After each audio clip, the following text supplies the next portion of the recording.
Kirsten. Nice to see you and back into this environment. In the sensory zone. It's great. It's wonderful to see you again, Sarah. To Lovely to see you.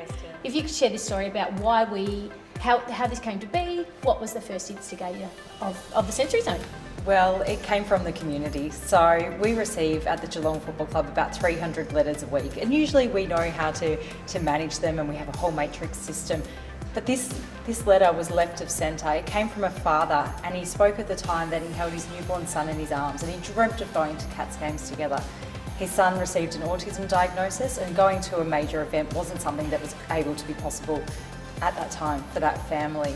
And he was just expressing that. And we got this letter and we thought, goodness, what are we going to do with that? And I must say, it sat in my in tray. I just wasn't sure what to do with it, and it sat there and it sat there. But we were so compelled to see if there was anything we could do. And the team and I undertook some desktop research, and we understood that there was this huge initiative in America about sensory inclusive stadiums. So we looked into that, and the rest is history. The rest is history.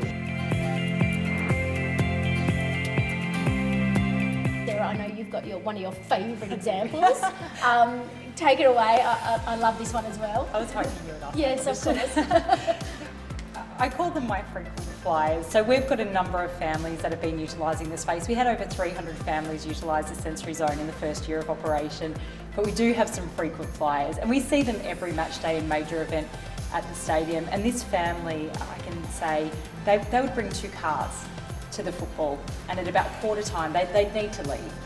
And someone would say, okay, well, I'll go home. And the family unit would split and separate.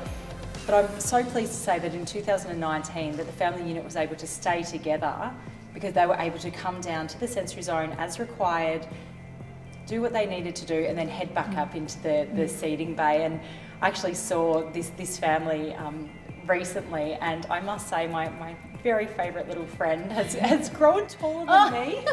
You're kidding. No. I know.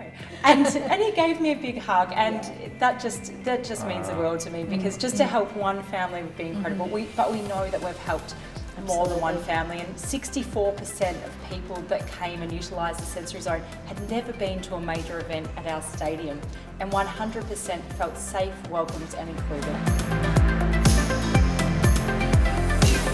I think a wonderful part of this whole project has been the education and leadership that the Kardinia Park Trust has shown by educating, and the club of course, educating staff in general, which is educating the community at large, is setting a standard, a certain standing that look, try to understand people that are in this sort of position and situation, and how difficult it is for them to come to busy, noisy environments, how distressing it is.